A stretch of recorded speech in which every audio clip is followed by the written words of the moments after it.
What happens when a Maoist tech millionaire falls in love with a far-left radical activist? Instead of an epic love story, we get foreign influence, global web of Chinese propaganda, which is allegedly operating across the globe, chaos, we need children. and destabilization. Shame on you! Meet the most influential power couple you've never heard of. Who exactly is this man, and how exactly was he executing it? Meet the Singhams.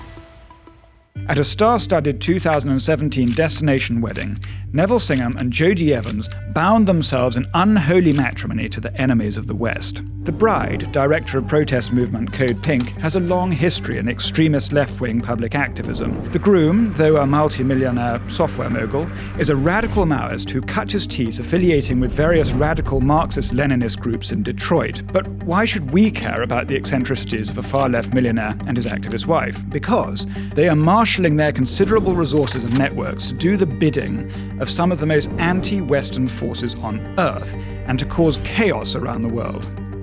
Neville Singham has been under regular investigation since the 1970s for activity in groups engaged in activities inimical to the US. In the same year that Singham married Evans, he sold his $785 million software enterprise and started to funnel his fortune through a network of shell companies, non-profit organizations, and news networks aligned with the couple's extremist interests.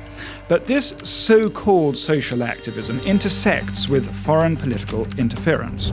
And now, their ties to the Communist Party have spurred investigations across the globe, from New Delhi to Washington.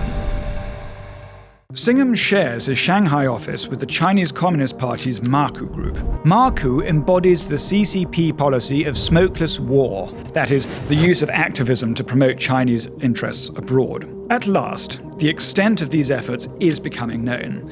Donations through Singham's foundations are part of the crucial effort of the Chinese regime to Trojan horse chaos and destabilization into America through what they hope will present as organic American protests and activities. Singham has been hard at work at the destabilization game. His efforts are in fact fueling and sustaining shadowy and widespread anti-American and anti-Israeli disinformation networks.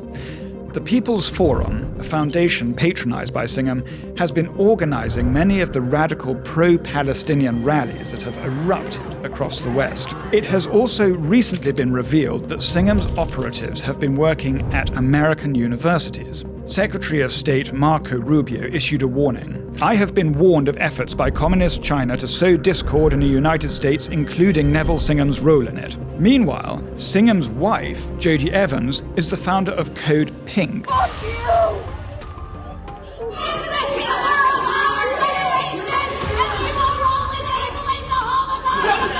It's your legacy! Shame on you!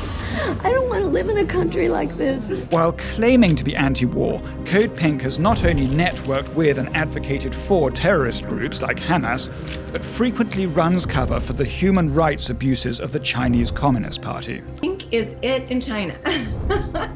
Everywhere you go, there's pink. It's very popular, so Code Pink feels very at home in China.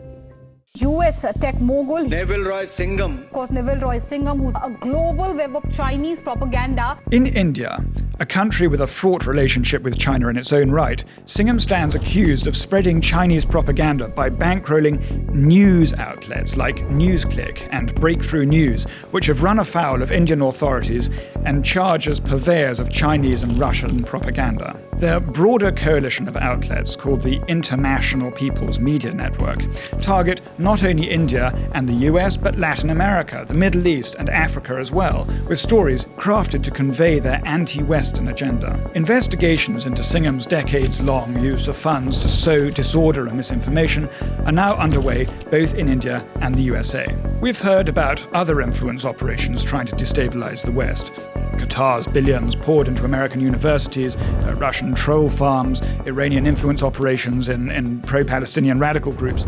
But Singham and his dangerous CCP partners should be equally scrutinized, as they might in fact have the widest reach. As we witness the escalating polarization of our society, we are finally ready to realize that the West is falling victim to one of the most successful foreign psyops operations in history. We must protect the West from Neville Roy Singham and his shadowy network of radicals. The honeymoon needs to end for this Maoist power couple.